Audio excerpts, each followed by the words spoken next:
Welcome to OCASI's Executive Directors Forum 2020. I want to send a shout out and a thank you to our funders who have made this possible, the Department of Immigration, Refugees and Citizenship Canada, the Ministry of Children, Community and Social Services, Immigration Division, Province of Ontario, and our local funder, the United Way of Greater Toronto, and of course, to the OCASI membership. We have 4 days of programming that will make you think, debate, laugh, refresh, relax, and get revved up for the important work we still need to do. We have a dynamic keynote tomorrow with Professor John Brooks from Berkeley. Professor John Powell from Berkeley. We have 3 excellent plenary panels beginning later this morning with a discussion about the new future of our sector post-pandemic, which will be followed by a plenary panel on the she-covery, looking at the impact on women and gender diverse peoples of the pandemic, and of course, a plenary on the 2 pandemics, race, health, and recovery. We also have fantastic workshops for you. Everything from the big O to how to manage financially during this health pandemic. We're also hoping to see you at our annual general meeting on Thursday afternoon, where we will hear from Citizenship and Immigration Minister Marco Mendocino. And in between the sessions, we encourage you to visit our fabulous marketplace. And for your wellness, visit our wellness channel when you need to exhale. We are looking forward to starting off this morning with Ruth, Koleszar-Green. But first, some tips to make your week at our executive forum a wonderful time. Now over to our fabulous OCASI events planner, Stephanie Brown. Steph? Hello, good morning, everyone. Thank you very much, Debbie, and welcome everyone to our first virtual conference. We're very excited about this. As Debbie mentioned, I want to just do a quick walkthrough of the FeedLoop platform, which you're all on right now, and just give you some tips and pointers of different things. So I'm just going to share my screen and join you over in FeedLoop.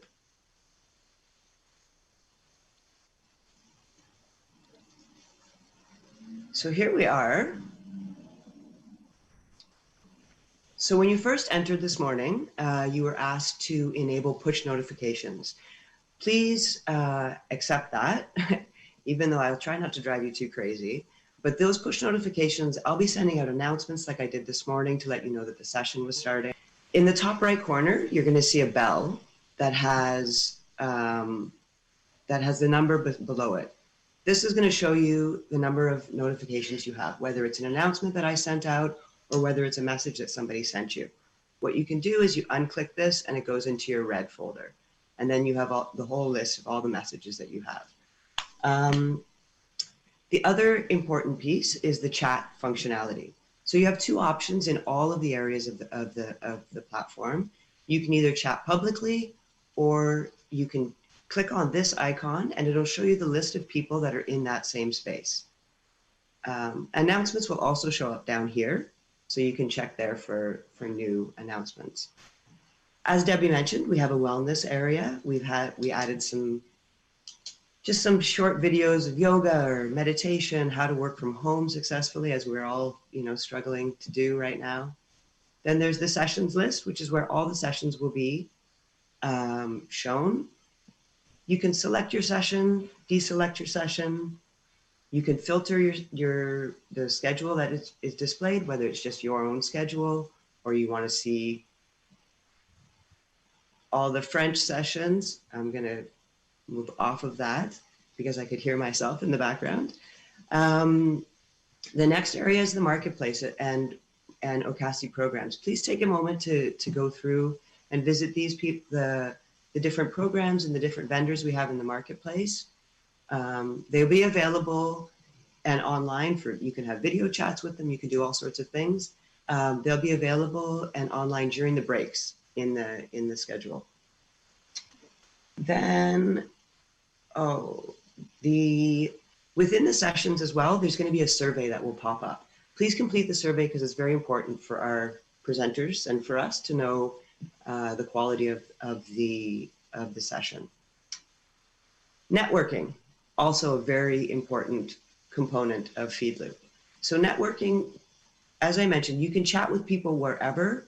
This is the main networking area, and it'll show you a list of every person that is registered for the conference. You can also filter this by showing only who's online, by different exhibitors or speaker tabs. You can search for somebody by typing in their name. If you click on the chats tab, it's going to show you all the chats that you've received. So you can continue conversations, join a private video call. If you click on there, I could join a video call with John, which I can't do right now because I'm on this video. And John accepts it. We join a video call. We can have a quick chat over video. You also have the opportunity within the groups to create a group. So this is a group video conferencing area. You can have up to 25 people per group, and you can start up your own group, invite people to join, have a chat. You can have lunch together. One thing to note is that I will be deleting these groups every evening, just to give people access to create new groups the next day. And then the final area is the profile. We really encourage you to fill out this space, add a picture, add links to websites, Twitter accounts, LinkedIn. It just helps to make the platform, this virtual environment, a little bit less virtual and maybe a little bit more personal. And yeah, here you can also disable push notifications if they're driving you too crazy. But as I say, it would be really great if you left them online. So I'm going to stop sharing my screen now.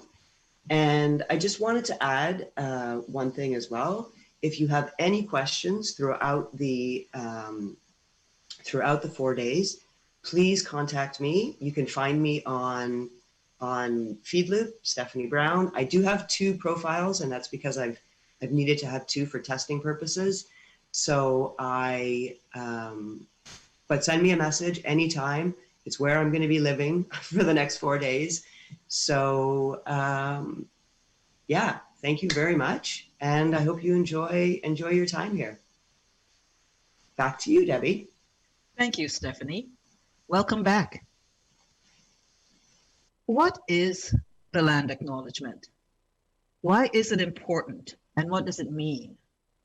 These questions are at the heart of this important presentation by our sister friend and colleague, Ruth Koleszar-Green.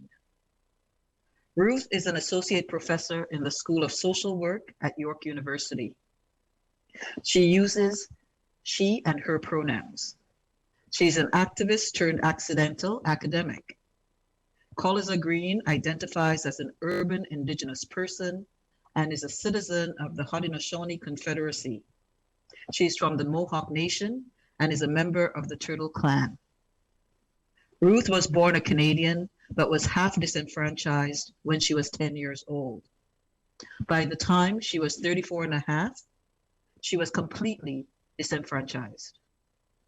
Ruth acknowledges the privileges she gets in a world of identity politics to be governed by legislation that is 100 years older than she is. She also acknowledges her paternal Celtic heritage. Koleszar-Green likes to think about Indigenous education and social issues that impact Indigenous communities. She has a PhD from OCASI in adult education and community development, and her graduate and undergraduate degrees from Ryerson University. Please join me in welcoming the opening speaker of OCASI Executive Directors Forum 2020, Ruth Koleszar-Green. Ruth, welcome.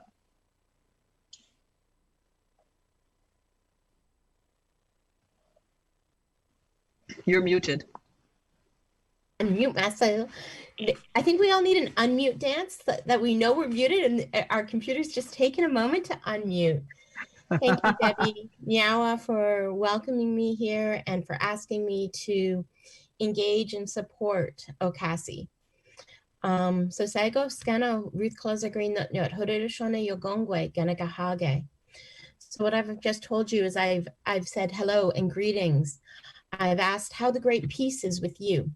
I've told you that I'm Hodorishone. I identify as, I identify as a Hodorishone woman, and I'm from the Mohawk Nation, or I'm from the people of the Flint. I also told you that I am Turtle Clan, and these are foundational to how I understand myself. I'm going to talk about land acknowledgements, and that land acknowledgements are not just a script, but there's a responsibility. So, as this meeting is virtual, and we're not all gathered in the same space, I recognize that this land acknowledgement might not be for the territory that you are currently on. I ask that if this is the case, that you take responsibility to acknowledge the traditional territory you're on and the current treaty holders. I want to recognize that many Indigenous nations have longstanding relationships with the territories that I am currently located on. I acknowledge my presence on the traditional territories of the Anishinaabe Nation, the Haudenosaunee Confederacy, and the Huron Wendot. The area that I live in work in, is known as Takaranto, which is a Ganagahage word for where the trees grow in the water. It is interesting that this is the name for this city, seeing that the use of Takaranto was not used here in this territory, but was slightly more north in the Aurelia area where the lakes join. But in that, this is now home to many First Nations, Inuit, and Métis communities. We acknowledge the current treaty holders, the Mississaugas of the Credit First Nation.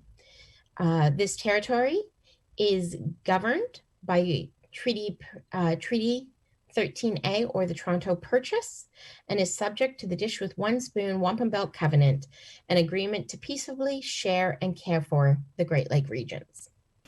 Now, that was a lot of conversation about where we are, and it has a lot of history, just like my bio did. And I know that some of this history is unknown. It has been invisible. And the reason that it's invisible is because indigeneity has been for many years invisible. So, as I was asked to talk about land acknowledgements, I've been struggling. I've been struggling because, I do. This is hard. I've been trying to figure out, should I talk about what a land acknowledgement is? Should I talk about why they're important? Should I problematize them? Should I show how to create one that is respectful? And should I move us beyond them?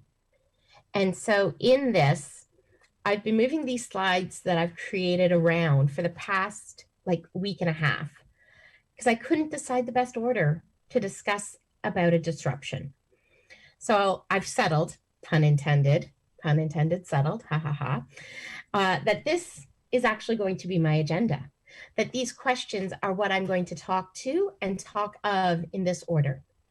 So because I don't want to assume that everyone knows what a land acknowledgement is, what it is it's usually said at the very beginning of an event or an organized gathering, just like I did. It states the nations that have been in the territory since time immemorial.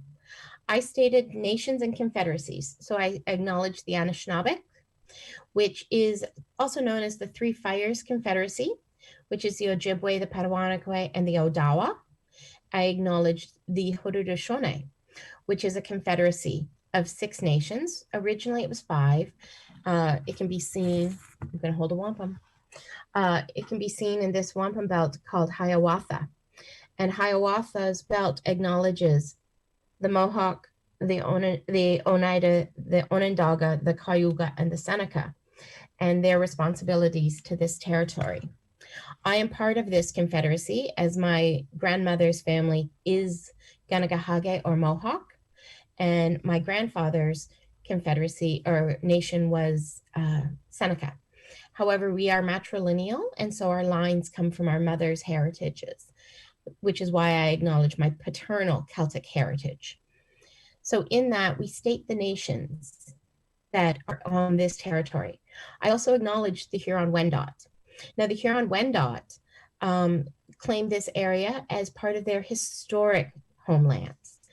Due to the impacts of colonization and history that's way too deep to get into in this short talk, the Huron Wendot are now seen to be living predominantly near the Quebec City area. But they have many different spaces where we know their ancestors have lived. Where I work at York University, there is an indigenous, like a Wendot village remnants that held 150 Huron Wendot people. So they were in this territory. However, they do not lay claim as this is not their current home. I also acknowledged the treaties that govern this area. So the treaties, I acknowledge both the colonial treaty with 13A, or the Toronto Purchase, as well as the dish with one spoon. I will get more into the dish with one spoon a little later. So treaties can be both, and the acknowledgement of treaties can both be the colonial treaty with the Crown, with the Canadian government, or between nations, very much like the dish with one spoon. Now, it is important to actually understand the territory we're on. So this is what a land acknowledgement usually entails. Why people do them is because it's become common protocol. Protocol for organizations and spaces to take responsibility. It's political. There's this amazing Indigenous satire, kind of like Our Onion, called The Walking Eagle, in which they joke that at one point somebody was doing a land acknowledgement, a non-Indigenous person was doing a land acknowledgement, this is totally a joke, and accidentally acknowledged that Indigenous people still had control of the territory. Of course, that meant that for a few seconds, the territory reverted back to Indigenous territory and the world crashed down upon non-Indigenous shoulders. It's okay. We know that you're here to share this territory. My teachings actually talk about the fact that this is to be a shared territory. I always joke that there's no going back. I don't want to go back 500 years before colonization, before contact. I don't think any of us want to go back to a space of 500 years prior to contact, but it has become a space where Indigenous people were the colonial governance tried to erase us. A land acknowledgement is political because it acknowledges that we are not gone, that we are resilient and resistant to that history. It also makes the history visible. It reminds people that we are on a space and in a territory that has been governed with strong governance structures since time immemorial. If you want to understand this a little deeper, I suggest looking up what does that wampum I showed you just a moment ago, don't go back to it, it's okay. This wampum, where it has been appropriated. And one of the ways that it's been appropriated is it's the foundational document or understanding for the American Constitution. So it is the fact that history of colonization has permeated into the soils of these spaces, and it makes it visible. Land acknowledgements are a small way that we can make those visible. It's to be respectful. A lot of my work is on settler and host relations, guest and host, as I call them. And guest is a tongue-in-cheek use of that word that we know nobody's returning to some people return to their homes, to the spaces of their homes, lands, but that this is a space where we all have come together. That this country known as Canada, as problematic as it is from my understandings, as violent as it is as an Indigenous person, all you have to do is look at Nova Scotia right now and you can see the violence against Indigenous bodies. But it is also a homeland where racialized immigrant people come and are able to escape the colonial violence that they're experiencing. This is not something that Indigenous communities want to deny. As I understand it, it's a way to build relationships and be respectful to that. Also, when you're in somebody's home, when you've gathered into somebody's space, it's a responsibility to acknowledge whose home you're in. I go back to the individual responsibilities and relationships, actually what changes systemic responsibilities. And for me, a land acknowledgement is taking responsibility to those relations that you're building. Now, we all know, or you might know, that it could be also become a checkbox, a thing you just do because it's the nice political thing to do. And when it becomes a checkbox is when it becomes a problematic. So how do you do it without it becoming a checkbox? Well, we need to know what it is not. First off, it is not a traditional opening.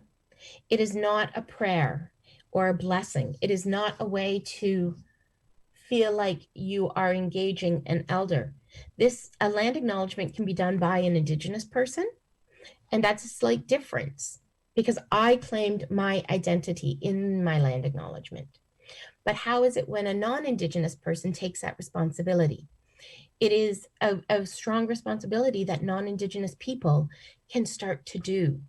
This is not a way of creating a smudge or a pipe ceremony.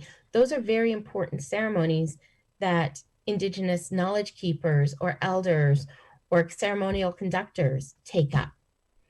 It's a way of opening with responsibility and acknowledgement. It is not calling ancestors in to support the space. As I said, it's not the responsibility of only an Indigenous person. I did it today because this is what my talk was on. But Debbie could have done it just as beautifully and explained how she understands her responsibility to this territory, how she understands her relationship to this territory. Debbie and I go way back. And so as sister friends, I know who she is and how she engages this understanding and this responsibility. It's also not a time to mispronounce the names of the nations or the territories you're acknowledging. This is one of my challenges to everybody. I'm going to do a little segue, side note off my notes. I think I probably have time. I probably can tell you. I can take the time. I'll take the time. So later I'll talk about my beautiful responsibilities. And I have two beautiful responsibilities here on this territory, on this sphere, and I have one who went back to the spirit world. And when I talk about my beautiful responsibilities, I'm talking about the people who call me Ista, or what the world would see as my children. My eldest child is in grade 5, and they're doing virtual learning, which is so much fun. But in that virtual learning, they challenged their teacher, interrupted their teacher in the middle of the first time he did the land acknowledgement to correct his pronunciation of the word Haudenosaunee. And this is really important. It is calling our names and our nations. It is a very important understanding on identity. We know it's a microaggression when individuals refuse to acknowledge names from other communities or say, that's too hard, I can't say it. And we know how painful that can be across people. And so when I hear my nation or my confederacy mispronounced, I dismiss people. It hurts. It doesn't feel like people are taking the relationship or responsibility seriously. So there's a video that I think might have gone out. It sometimes goes out. If not, you can Google York University land acknowledgement video, in which for those who are in Takaranto, there is pronunciation guides or pronunciation slowly to help individuals learn how to say Haudenosaunee, Anishinaabeg, Huron Wendot, any of those terms, Takaranto. those words because it's really important that we get it right. It is part of what we need to do. Now, one of the things I find I hear a lot in land acknowledgements is people say, I'm a guest on this territory. Yes, it is great to acknowledge settlerhood on this territory, but it's also important to think about what it means to be an uninvited guest. Not saying that you're not a welcomed guest, but uninvited is very different than unwelcome. Now, there are people who not, hopefully not on this space, but there are people that are on this territory with us that I would say are unwanted and unwelcomed guests. So how do you take on that responsibility to acknowledge an uninvited guest and not be an unwanted or unwelcomed guest? So that's what a land acknowledgement is not. Now, when I looked, I found OCASI's beautiful, numerous member agencies. And I wonder if I have mouse. No, I don't think I have mouse control. I looked at the fact that in the Kitchener-Waterloo area, there's a very specific reason that I'm calling Kitchener-Waterloo out. There are 4 agencies. I doubled each one of those agencies of the, which means that those agency offices all are on the Hamlin track. The Hamlin track is, my connection's unstable.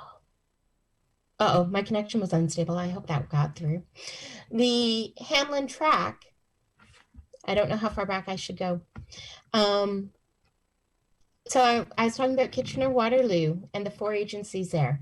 Each are within 6 miles of the Grand River, which means they're on the Hamlin track. The Hamlin track is the treaty that was signed by the 6 nations of Grand River, which is where I'm legally registered to. In my bio, it talked about the fact that I was disenfranchised when I was 10, which means I became a status Indian. It's a long story. It's actually a story I'd love you to understand the Indian Act better, which is that legislation that's 100 years older than I am. But the Hamlin track back there. On either side of the Grand River from mouth to source, 6 miles on either side of the Grand River from mouth to source, was a tract of land given to the 6 Nations Reserve to thank the Haudenosaunee for their part in the American Civil War. In that, those agencies sit on the treated land. A lot of that land had not been relinquished or given back. So they are uninvited guests sitting on treated territory. Now, we know Kitchener-Waterloo is not going to be returned to the Haudenosaunee. We know that, but that doesn't mean you can't be doing the work to support the Haudenosaunee in their actual struggles for recognition. If you need, I'd suggest 1492 Land Back is an amazing resource right now. And Land Back at 1492, you can Google 1492 Land Back and you will get a lot of understanding about the struggles of the Haudenosaunee in that territory. So when we are looking at this map of OCASI agencies, there are many First Nations that you could engage with, that you could build relationships with, that you could acknowledge in your land acknowledgement. I wonder if you know who is there. So this is a map from the Chiefs of Ontario. They have an interactive map, so you can go on the Chiefs of Ontario's website. And this shows the First Nations community every First Nations community in Ontario. If it was the live map, you'd scroll on any of the little pins and you would find out the territory or what nation is there, what reserve has been forced into that space. Now, the reserve system is problematic in itself and is necessary to acknowledge in the land acknowledgement. So you'll notice in my land acknowledgement, I acknowledged that the Toronto Purchase and the current treaty holders are the Mississaugas of the Credit First Nation. Now, the Mississaugas of the Credit First Nation have been forced relocated to close to Hagersville, which also is within the Hamlin Tract.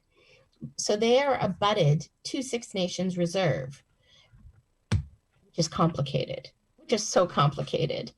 It is putting a Haudenosaunee Reserve right next to an Anishinaabe Reserve. Now, I joke, and this joke usually works well with people who've been the other end of the joke as well. Some of my best friends are Anishinaabe, but that doesn't mean that we have the same culture. You know that place in Europe, that Europia place? Yeah, that place. I like to use them as an example because, well, it's kind of entertaining and fun to me. But there's 450 kilometers a line drawn in the sand that separates two nations. The 450 kilometers that I talk about is the border between the French and the German. Now, that border's been contested for many, many years. You're asking, why is Ruth talking about the French-German border? Well, if I was to think about how different and distinct the French and the Germans are, I could draw as many parallels between the Anishinaabe and the Haudenosaunee. Different languages, different bread, different wine, different, all the important things, right? Bread and wine. I'm gluten intolerant, but whatever. So when we look at nations, just to say we're on Indigenous land is not enough. If we were just to say we're on European land, people would think you're kind of funny. So know whose nation you're close to. Who is the treaty holder of the space you're in? Who is the person, who is the community that you should be building responsible relationships with? That's what this is important to, knowing where we are. So, but because we're in global pandemic, I've added these two lines to a lot of my own land acknowledgements or spaces, because virtual land acknowledgements means that I'm acknowledging the territory I'm in. But as I said, land acknowledgements are responsibilities. So it's not something you just get to do, right? You have to add in here, because it's about that understanding that if I was listening to a land acknowledgement from somebody in Sudbury, it's going to be very different to the land acknowledgement I gave here. And as we sit in virtual spaces, we need to know whose territory we're on, even the territory of where other people are. And so this is part of your responsibility. It's a Google search, seriously. So many municipalities, wow, that was hard to get out, have already done this. Also, if you have an institution, an educational, especially post-secondary educational institution in the area where you are, they will have a land acknowledgement. York University has one. U of T has like 20 of them, I swear. Ryerson has one here in Toronto, right? And the idea is usually those have been written by Indigenous community members. The one that I did at the very beginning of this speak was based off of the York University one. I very rarely read it. I say it's not so bad. I did help write it, but it's not, it's not my heart space. So when you're looking to do land acknowledgements and learn how to do land acknowledgements, it's really important that you take responsibility to acknowledge where you are. Okay? So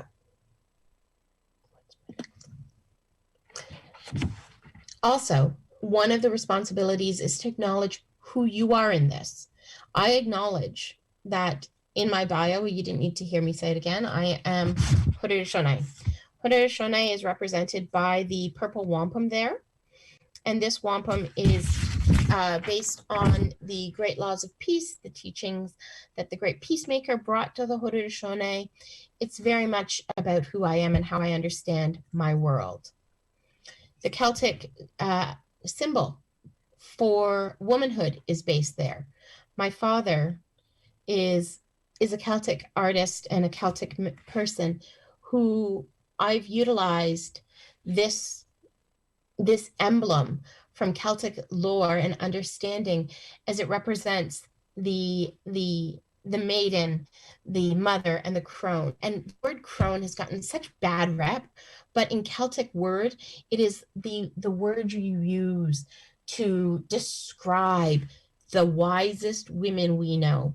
That is like, the word crone has been used against Celtic women, or against women, period, as a negative. However, it has a lot of responsibilities and relations. More history of colonization to the Celts, but that's not what I'm speaking about today. I can talk about that at another point.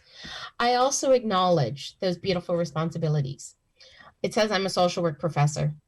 I am the social work professor that cannot trust social workers, because as an Indigenous parent, I always struggle about the implications of the Indigenous child removal system, be it the residential school system, be it child welfare, whatever it is. So I always joke, I don't trust anybody to see my children enough. If you're my Facebook friend, you probably see my kids, because they do allow me to post their actual pictures. But these are the pictures I use to describe Elijah and Wara. Elijah being named after Mr.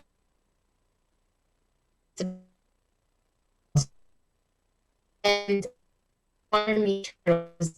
our clan, and Ani Coquitana. Ani is named after a musician, and Coquitana means springtime, as they joined us in the springtime. Both of my beautiful responsibilities identify as non-binary, two-spirited people. Elijah came to us and explained this to us when they were 4, and Ani more recently when they were 6. Now, the understandings of being non-binary is a rejection of the colonial understandings of gender. And I know I'm not the only one who has struggled with the constructs of what is expected of these. I identify as a woman, but I identify as a Haudenosaunee woman, and the responsibilities there. These children recognize that gender scripts do not always engage who they are. And it's really important to acknowledge that this land did not expect somebody to adhere to a script just based on their biology. And you're like, this is not part of a land acknowledgement, but it is, because these children have taught me to understand their relationship to this land very differently than what I understood. And as they've been able to articulate that they do not want to be seen in assigned gender, they want to be seen as whole people. That's part of a land acknowledgement, seeing ourselves reflected as wholeness. Now, when I've been able to understand all of these sorts of things, then I can start to talk about who I am in responsibility to the relationship of land. I'm going to show wampum again. So this is a replica of something called the dish with one spoon wampum belt covenant, and it's used in the land acknowledgement I gave. It's heard a lot of times now in spaces that people talk about the dish with one spoon. They say, they acknowledge the dish with one spoon, but they may not fully understand what this is. And what I understand of wampum, I should acknowledge my teachers. My teacher, Cedric Weldrick. I've also had lots of great learnings from people like Alan Corbière, and some less learnings from Rick Hill. I need to go and spend some more time with him on how to understand these wampums. But as I understand this wampum is used both as a reminder to the Haudenosaunee of our responsibilities, but also as a discussion between the Haudenosaunee and the Anishinaabe. As I've been taught, this wampum came to the Haudenosaunee when the great peacemaker brought the great laws of peace to us. as he gathered, the great peacemaker gathered the 51st chiefs into council, they were taught that the teachings of the dish with one spoon. The teachings that I've been given is that when we acknowledge the dish with one spoon is anywhere that the Great Lakes drain. So it's both a physical understanding, but also a political understanding. So anywhere that the Great Lakes drain is what is considered the dish. And as leaders, as people who've gathered in this territory, we have a responsibility to acknowledge this dish. The dish that I've been taught is that there's 3 simple teachings on the dish. And these 3 simple teachings are to be followed by anybody who sits in the dish, who eats from the dish. And the dish is that we ensure that there's enough for everybody. We do not take more than our share, and we don't foul or dirty the dish. So the idea of the dish is that it is our communal eating space. It's our communal gathering space, and that we have a responsibility to that space. Now, the teaching that I think is most important needs a little bit of history, and it's that spoon, the dish with one spoon. Now, we are in a global pandemic, so let me just tell you, we don't all eat from the same spoon. I'm not going to put the spoon in my mouth and hand it to you. Like, come on, that's not, we already knew about infectious control. We were fine. We knew that. But the teaching of the spoon is very important. So when we acknowledge the dish with one spoon, it's really important to understand what we're acknowledging. And the dish with one spoon, that spoon, let's talk about it. I've been taught a ceremonial when the peacemaker brought us into Confederacy. He put in one of those delicacies, right? I always joke, it's only a meeting if there's no food. If there's food, then we know it's a gathering. It's community, right? How many organizations put food as the thing that draws people together? We eat together because that's what makes us human. It's only a meeting, and it probably should have only been in an email if there's not even coffee. If I get there and there's no coffee, I'm like, dude, that could have been an email. But in that dish, the great peacemaker put a delicacy, beaver tail. Now, beaver tail, you're like, that's a weird one. Beaver tail is a very important understanding of the world. Beaver tail as a delicacy, I've never been able to eat it. I would eat it, even though I'm a vegetarian. If offered to it, I would totally eat it. But beaver tail is a muscle. It's a muscle that is used to direct the beaver as they swim through the water, but it's also a way that they communicate with each other, and they slap their tails upon the water to talk about danger coming, to talk about different things. So it's a communication tool as well. Anything that's a muscle, if you do eat meat, you will know any muscle becomes sinewy and hard when it's overused. That's why certain cuts of meat are, that are not used as much, are more delicious. And so in order to eat beaver tail, it has to be cut. You can't it's not salmon. It's not going to just fall apart with your fork or spoon. It needs to be actually cut. So the dish with one spoon had beaver tail put in it.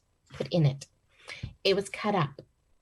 Now, the teachings that I've been given is, if you understand the reason why the great peacemaker came, which is another long story, but the Haudenosaunee were warring with each other and not caring for each other as we should.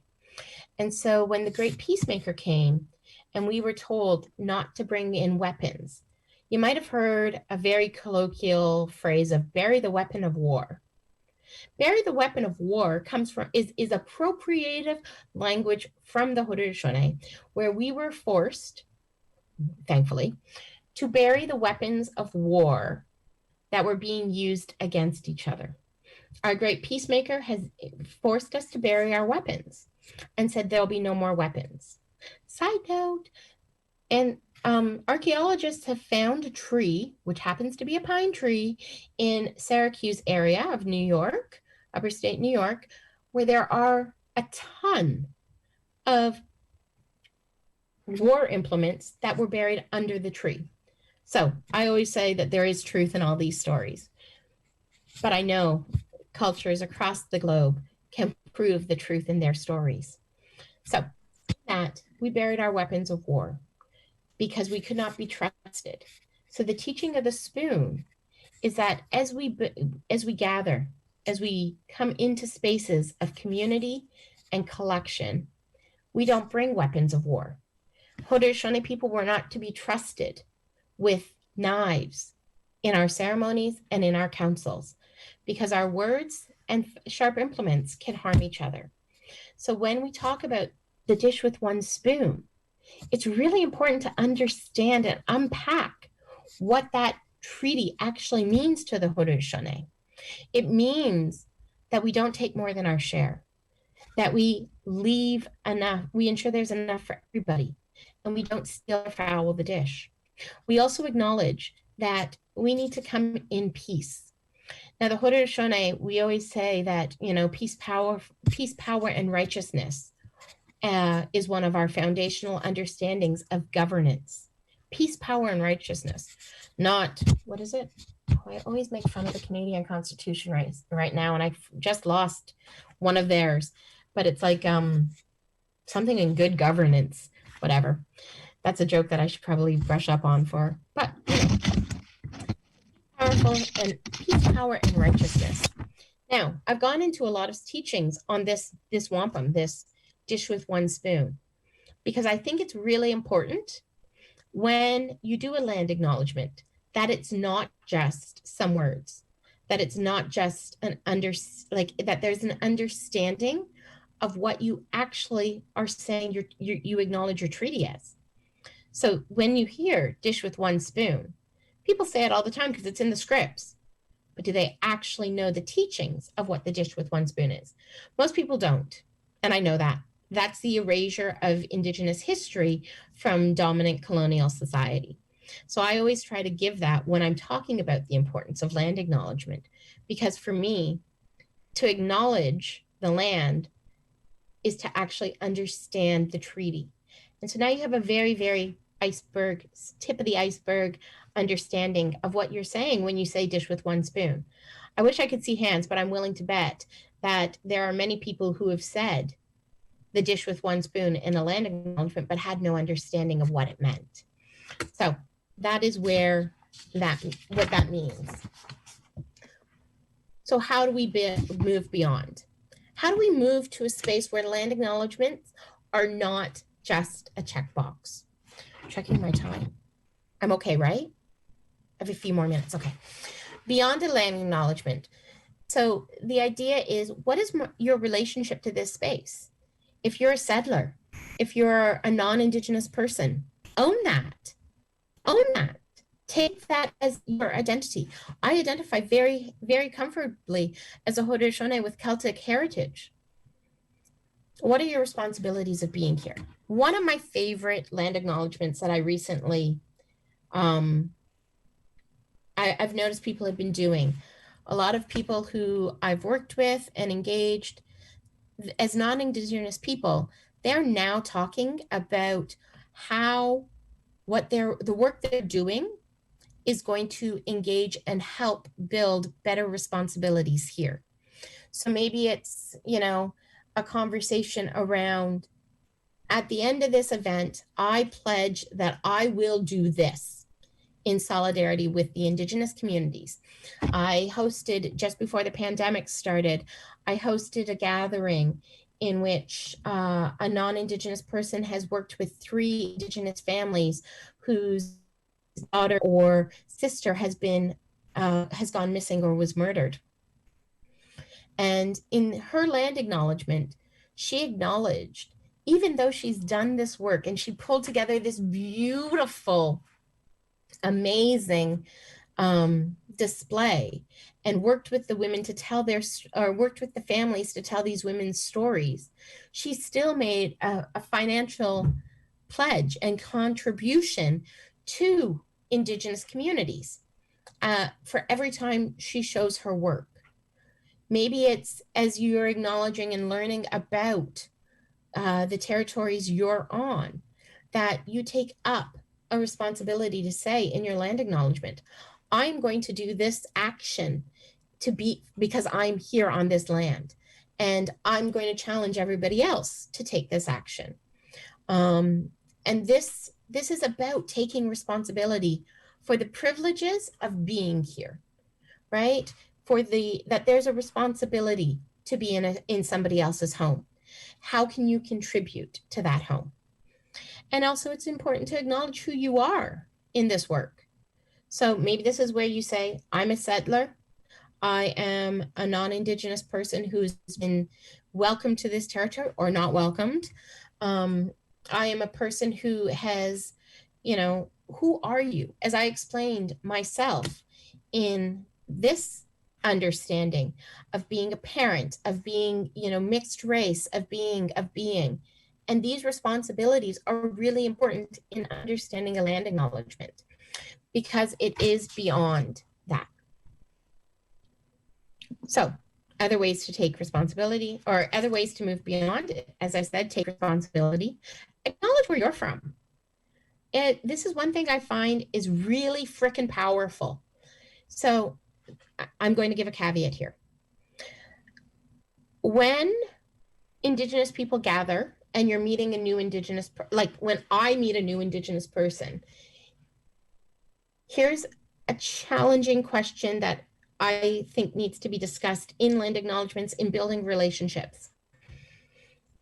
You may meet an Indigenous person and one of the first questions that they ask is, where are you from? Where you're from can sound so problematic because it means you're not from here, right? That's part of why in anti-racist work, we don't ask that question. But if I'm an Indigenous person, it's the first question out of my mouth. Because it is about building relations. For Indigenous people, as I said, I'm Turtle Clan. Yeah, okay, whatever that means. Whatever that means, right? Turtle Clan means to me that I'm responsible and I am auntie to every child I meet that's from the Turtle Clan. I need to know where they're from. I need to know what clan they are because it's my responsibility to care for them. So when Indigenous people talk to each other and say, where you're from, we're also trying to figure out who's your family. So if you ask me where I'm from, as an Indigenous person, I'd be like, oh, my mom's family's from Six Nations. Her mother was Sarah Stotts. Her father was Arthur Lickers. My great-grandparents were Ernest and Susan. Susan Miracle, though, came from Tundanaga territory. Ernest was born and raised on Six Nations. Tuscaroran he was. Those are important things. Those are why somebody's asking me where I'm from. And I'd give you my great-grandparents' names because you're like, oh, Susan Miracle, she's related to Christine Miracle's daughter, right? And I'd be like, of course, that's really important. Knowing who my great-grandmother was, my great-great-grandmother was Christine Miracle. She was a blind woman who cared for her family. She didn't speak a word of English, but she was my mother's favorite person in the world. My mother has so many stories about her. That's why I'm going to be asked where I'm from. It's not because we don't belong. Now, it's very different when it's used as to make us feel like we don't have relation here. Where you're from for an Indigenous person is about building your relationships. Now, I understand the impacts of where are you from as for a non-Indigenous person is demeaning and meaning that you don't belong here. But also know if you hear it from an Indigenous person, it's probably somebody trying to build a relationship with you. It's not trying to make you an other. It's trying to build you into their community. So if I meet somebody and they say, oh, I'm Turtle Clan, that means that I have a responsibility there, that I have found a relation. And I'm not going to understand that unless I've asked somebody where they're from. And so if you decide to go out and build relationships with Indigenous people, and they're asking you where you're from, it's asking you, how can they build a relationship in some ways? If you feel open to sharing where you're from, believe me, it will not be, go away, you're not from here. It'll be, excellent. How do you understand your responsibility to relationships? It also, I'm moving back to my slides. Publicly, it's an accountability for the ongoing struggles. So I could talk about Wet'suwet'en pipelines. I could talk about Nova Scotia fisheries. And, you know, I could also talk about the struggle of Indigenous communities right here in Takaranto. The fact that, you know, our communities are being impacted by this pandemic, that they're ripping down the tents in the Indigenous encampment. There's so many things I could take responsibility to the ongoing struggles of Indigenous communities. As you build relationships with communities, that's where you'll know what struggles you can amplify using your land acknowledgement, which ones you can take responsibility to unpack and acknowledge. Now, even though this is your home, Canada has become your home in one way, shape, or form, you're probably still uninvited. Not that you're not unwelcomed, but uninvited. How can you take that responsibility of being uninvited and show it so that you can disrupt this idea that Canada is the land of milk and honey or all that's good or whatever, that you understand that it is still, there's still struggle within the colonial rule. So this is part of the ways that I can suggest becoming, entering, and doing land acknowledgements. So I'm going to say Nyawagoa, and I think I'm probably very close to out of time. Am I? I'm very close to out of time. Thank you so much, Ruth. What a wonderful, wonderful start to our 2020 forum. I'm taking away peace, power, and righteousness. There's righteousness in the struggles, and you've given us so much food for thought. How do we contribute? How do we amplify the messages of the various Indigenous struggles, including 1492 land back?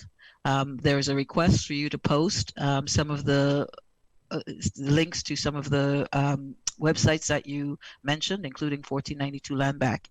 And we have one question for you, Ruth. Okay. First off, thank you, and I'm quoting, "Thank you so much for your talk this morning. Should I, as an immigrant, even though I've been welcomed to the land, acknowledge that I'm an uninvited guest?" And this is from our colleague Kemi from the New Canadian Center. When we talk about uninvited guests, we're talking about people who come to this territory without being welcomed. Now, I know in your sector, these stories might have filtered through. I don't know if anybody's worked with anybody that experienced this as they came. But when, and I'm going to put it in quotation marks because we all know that the public spin is so, when the Syrian refugee crisis occurred, there are 3 examples that I know of where Indigenous communities decided that it was foundational that we actually welcome those individuals coming to our territory. So in Pierre Elliott Trudeau Airport in Montreal, Ganagahage people from that territory went to the airport and did something called At the Edge of the Forest ceremony, in which they welcomed people and they dried their tears, they cleaned their ears, and they offered them softness as they entered into this new phase of life. Those are welcomed guests. Those people have been welcomed in the right way. When refugees landed in Calgary Airport, the communities, the Dakota, the Lakota, the Blackfoot, went to the airport and stood on either side of the exit, where people were exiting the custom spaces, and sung those refugees into our territory because they freaking belong here. This is their home, and we would never shut our doors to them. Those are invited guests. Yes, acknowledging that you might be uninvited, that you are a settler, is a contention, especially with how refugee immigration, all of those legislation are problematized. We always knew people were coming to join us, but being an invited guest, being a welcomed guest, is not the most common entry point into this country. This country does some weird stuff about how people get to be here and who gets to be. It's don't even. I'm talking to right. But as I understand it, that great tree of peace, those great laws, as I've been taught, anybody who's willing to walk the 4 cardinal points. Oh, the tree has 4 cardinal white roots. They're called the white roots of peace. It's a very long teaching, but they reach out to the 4 cardinal points. And anybody willing to walk the good life or the great laws of peace are welcome to find safety and solace under the Haudenosaunee tree of peace. So that's part of how you become the invited guest, is you build relationships and you take responsibility. It's not just I'm uninvited, I'm invited. It's I'm walking my talk. Ashe. Ashe, and we will end on that note. Thank you to Ruth Koleszar-Green for a wonderful opening. Looking forward to hearing you on the She Covery panel later this week. Thank you all. You have a half an hour for a refreshment break. Please visit our marketplace, visit the wellness site so that you can exhale and do some exercise. And we will see you back at 11:30. We are so excited about this week. Welcome to the OCASI Executive Directors Virtual Forum. Thank you, Ruth. See you soon.